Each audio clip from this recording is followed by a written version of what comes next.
Enforceable world law and global governance is the need of the hour to safeguard the future of world's over 2 billion children and generations yet to be born. On the fourth day of the World Judiciary Summit 2011, the day began with the school prayer.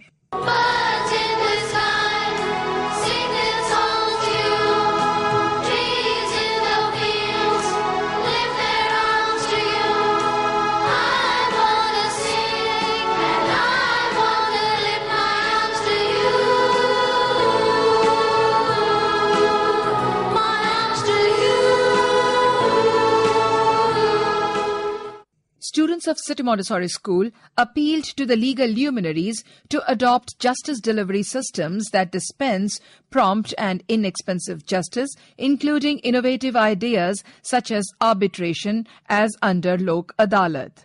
Under the chairmanship of Mr. Justice P.N. Bhagwati, the Committee for Implementing Legal Aid Scheme, constituted by Indian government's Ministry of Law and Justice in 1980, recommended the establishment of Lok Adalat. In Article 39A of the Indian Constitution, it specifically stated that the award passed by the Lok Adalat formulating the term of compromise will have the force of decree of a court, which can thus be executed as a civil court decree. In most respects, the scheme of Lok Adalat is a boon to the litigant public, whereas they can get their disputes settled fast and free of cost.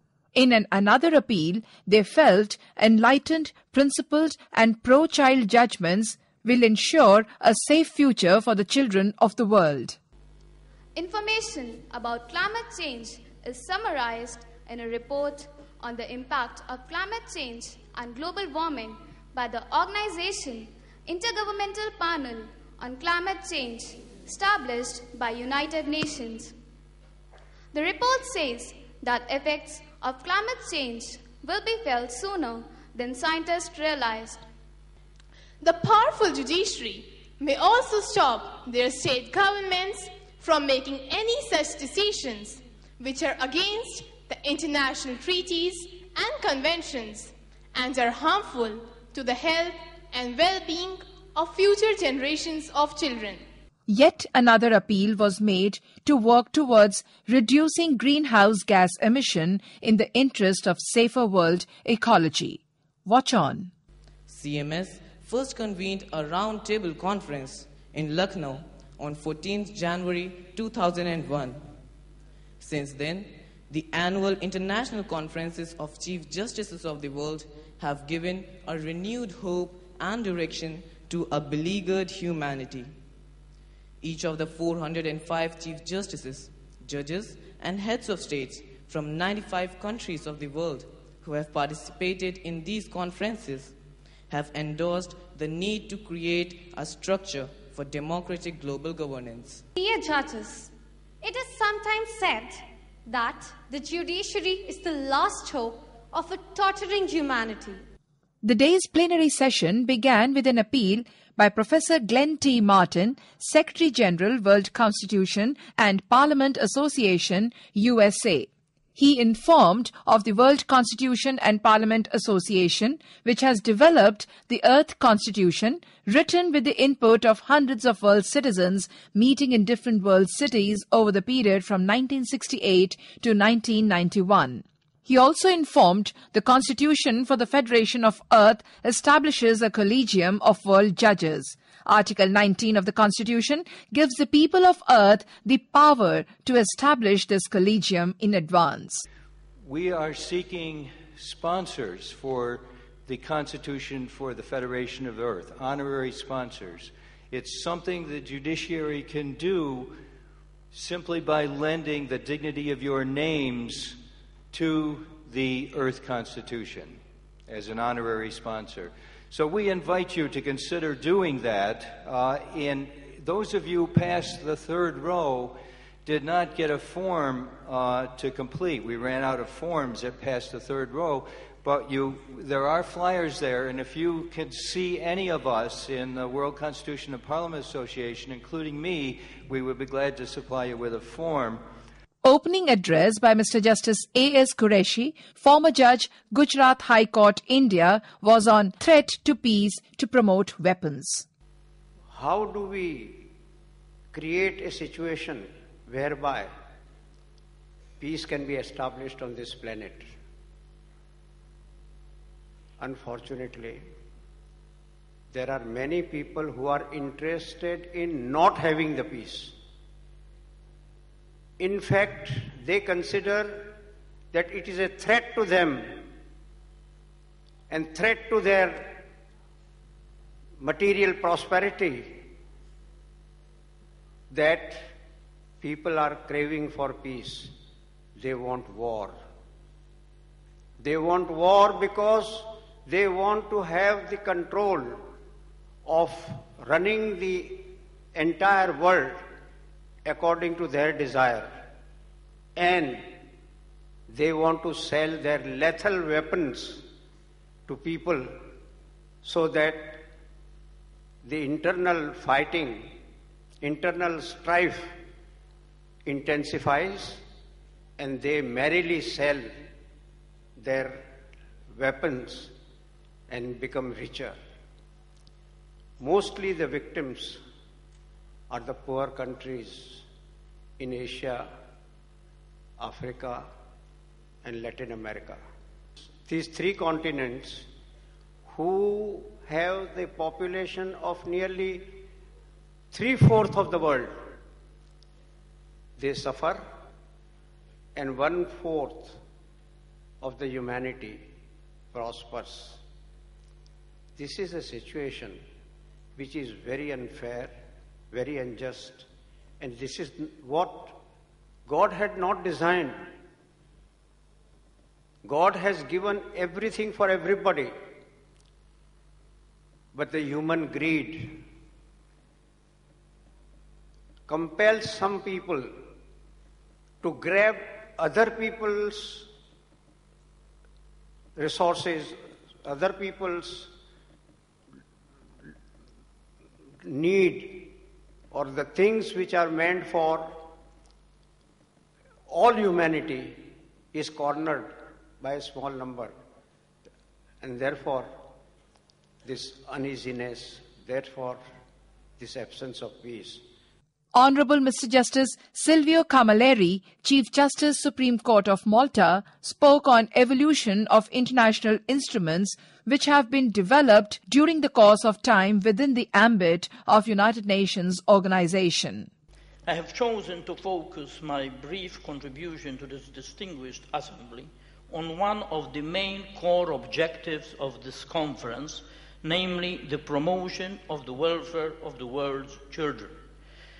I will be doing so by reviewing the evolution of those international instruments which have been developed in the course of time within the ambit of the United Nations organization. I will do so because I believe that any eventual world government and enforceable world law is likely to emerge as an offspring of the United Nations organization. Honorable Mr. Justice Omar O. Makungu, Chief Justice, High Court Zanzibar, spoke on rights of children. As we know that within the last century, the idea that children need safeguard and protection separate from those of adults greatly impacted both domestic and international law. Although the children's right has roots as early as the 18th century, it was not until the 20th century that children were viewed as more than a labor hand or an economic value.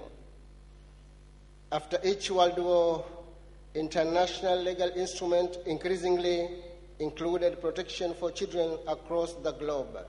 Honorable Mr. Justice T.T. Tekoi, former President, Supreme Court, Togo, through his talk stressed on development of a viable Children's Act.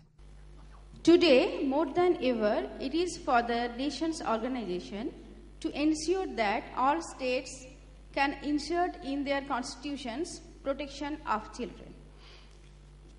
Dans certains pays dans le monde, the New World Order cannot remain silent on the strengthening of the lawyers about the child, which is the future of humanity.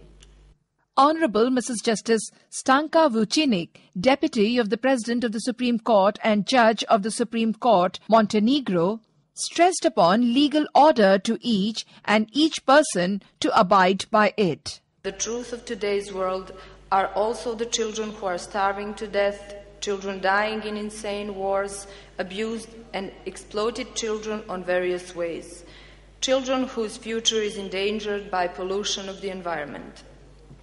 I therefore join your petition. Let us save the future of our children and protect their rights. Let us make the decoration of the world to flourish, that this green planet becomes the oasis of peace, welfare and mutual respect for all people. Honorable Justice S.N. Sahai, former Judge, Allahabad High Court, India, spoke on, in her presidential address, the idea of the whole humanity being essentially one has been reinforced in our times by scientific and technological advancement and economic developments. We cannot ignore the same in the formulation and evolution, execution of our national policies. The interdependence of the countries of the world and their citizens has brought to the fore the necessity of evolving a common law for regulation of their conduct and mutual relationship and administering the law through a common agency in a manner which is binding on all. Honorable Ms. Justice Fatoumata Diakite, President, International Association of Judges, Côte d'Ivoire, spoke about independence of judicial branch to protect the fundamental rights of children regardless of any discrimination. Sa fortune, son origine, sa religion et son sexe. We understand the independence of judges must not be considered like a lux given to judges and justices, but yes, a guarantee for all citizens to safeguard their fundamental rights and without taking care of their ages, origins, economic means, ages, religions, and sex. It's evident we must agree with Dr. Jadid Gandhi and give support to his thoughts about justice as the point of departure for the beginning of collective conscience of an awareness for a better world as a way to preserve the future of young and children and the generations yet to be born. After the plenary session, addressing the students of CMS, Honorable Mr. Justice B.J. Odoki, Chief Justice, Supreme Court of Uganda, spoke on need for United Nations reform for a new world order. As I have said, some countries are more powerful than others within the UN. They have more resources, they have more military muscle. But the principle on which those states came together was called sovereign equality of states. All the states were supposed to be equal. And that is also reflected only in the General Assembly, where each country has one vote. What were the main goals of establishing this organization? As I said, it was to save succeeding generations from the scourge of war, which thrice in our lifetime had brought untold sorrow to mankind. 2 World Wars had happened, and the idea was to stop a 3rd World War. How can UN improve the quality of life of the common man? You go and read what they call the Millennium Development Goals. We were supposed to have eliminated poverty in the world by the year 2015? Millennium Development Goals. If you go to Google and write out, infant mortality, illiteracy, they are supposed to have been eliminated. These Millennium Development Goals were formulated by the United Nations. They are to be implemented by countries, not the UN itself. So if your country is not dealing with these issues, it's up to your country. So my question is, how can we, the students, help the judiciary in bringing about world peace? First of all, you think that the judiciary is going to make it to promote world peace? You can help everybody promote peace. Not only the judiciary. But the issue is that how can the children promote peace? First of all, you know where peace begins? You know? No, sir. Where does it begin? At home. Yes, peace begins at home. In your families. Make peace with each other. Peace also in institutions. And then peace in the communities. Then peace within the country. So the values of peace you are learning here, tolerance, respect, love, these are the building blocks for peace. Professor Geeta Gandhi Kington from London University threw light on education of women and social development. Overwhelming reason for why so many million women are missing in the world is in fact, you will be surprised to know that life expectancy at birth favors females. So life expectancy at birth is longer for women than it is for men. But despite that, primordial advantage, it is the case that there is so much discrimination and so much bias against girls that de facto in South Asia they end up having a very reduced length of life compared to men, and that's why it manifests itself in such a skewed sex ratio. So it's a real, Amartya Sen describes it not only as a development problem, but also as a big moral problem for the world, that it should be treating its women so shabbily. Now, I've got a slide here which might interest you. It's from Pakistan. It was based on labor market data from Pakistan. I've created this slide myself from data from the Pakistan Integrated Household Survey. And what you see here is that on the horizontal axis is education, and on the vertical axis is the probability of being in a given occupation. Okay, so if you look at the young women, so this is all for young women and young men. Young women aged 24 to 30, and the slide, the picture above, at the top, is for young men aged 24 to 30. And it's saying, how does occupational attainment differ with education level? How does occupational attainment change with education level? So if we go back to if we just see that slide, see for women, the picture is very dramatically different to the picture for men. As education of women increases, you see the red line, it's flat until about 10 years of education. After about 10 years of education, there's a steep upward rise in the probability of women as their education increases beyond 10 years of education. Pakistani women aged 24 to 30 are very sharply likely to join the labor force and to join wage employment, waged work.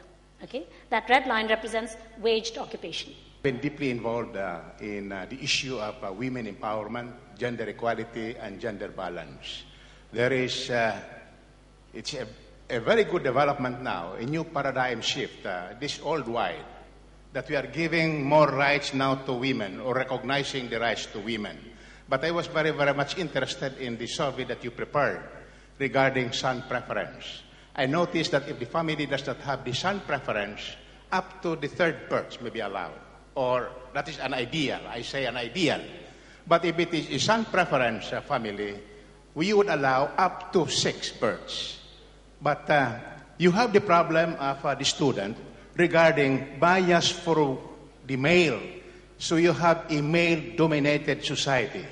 But this is the contribution that I could say. We cannot choose who our child will be, because a child is God-given. So it may be male or it may be female.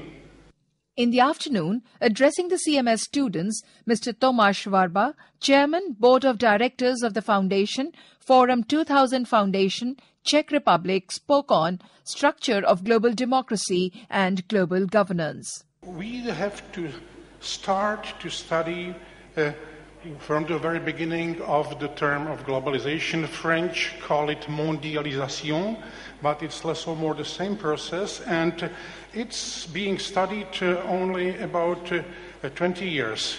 And in the framework of the United Nations itself, a special body of experts, former politicians, lawyers, economists, sociologists, and so on, a group called Commission on Global Governance was established.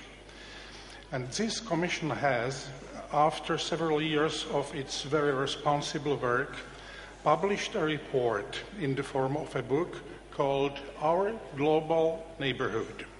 Honorable Dr. Justice S. Radhakrishnan, Chairman, Maharashtra Administrative Tribunal, India, spoke on United Nations Universal Convention on Human Rights. United Nations, immediately after the Second World War in 1948, adopted the Universal Convention on Human Rights. And luckily, we all happened to 1948, 10th December, and luckily during the course, the day before yesterday was 10th December. It's all over the world celebrated as Human Rights Day. So the purpose of human rights is effective in importance is that you will have a peaceful, healthy life with dignity. That is the main objective of human rights. And now in India, luckily in 1950, we adopted a constitution which virtually provides for all the human rights you can think of, and most of those human rights are protected by way of fundamental rights. Women get reservation, but why boys don't get reservation in education system? No. Women getting reservation also is not all women. See, if any woman reservation means woman with a non-creamy layer certificate. Not every woman. You understand? Not an affluent woman. The Indian government guarantees protection to fundamental rights by allowing its citizens to approach the most honorable Supreme Court in case of violation of a fundamental right. Is an individual entitled to approach the International Court of Justice in case of violation of the United Nations Convention on Human Rights? No. Individuals have no locus before the International Court at all. Yeah, only the countries only allowed the states have a locus to appear before the International Court. If an individual, for instance, has a complaint, suppose you as an individual Indian, you are grossly affected by another foreign country's conduct, very badly you are affected. You have no jurisdiction, but you can request the Indian government on your behalf to approach the International Court of Justice on your behalf. All the deliberations, including plenary session, lectures, appeals, talks, and interactive sessions, came to an end at the 12th International Conference of Chief Justices of the World on Article 51 of the Constitution of India by the presentation of the resolution. The resolution was read out by Mr. Justice A.P. Mishra, former Judge, Supreme Court of India. Whereas terrorism has become a recurring phenomenon, leading to constant danger to life and landscapes around the world, as a terrorist can strike at any time, at any place, and no cause, grievance, real or imaginary, can justify terrorism, and that there is danger of nuclear technology falling in the hands of terrorists or non-state entities, exposing the entire world to unprecedented danger and danger of large-scale war.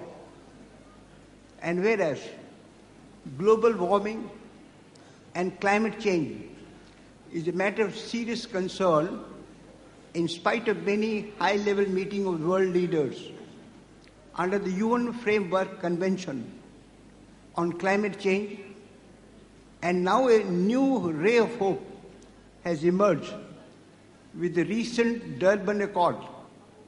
Yet continuous dedicated efforts are imperative both at national and international level to reduce the causes which leads to global warming and climate changes.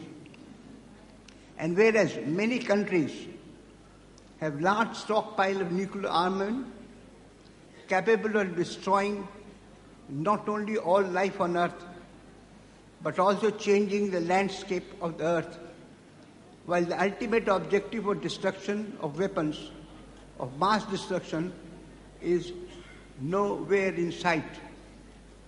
And whereas, on one hand, a large number of people around the world are living in abject poverty, devoid of fundamental human rights, and over 2 billion children of the world are exposed to various abuses because of poverty, and on the other hand, large resources are being squandered on the pretext of national defense.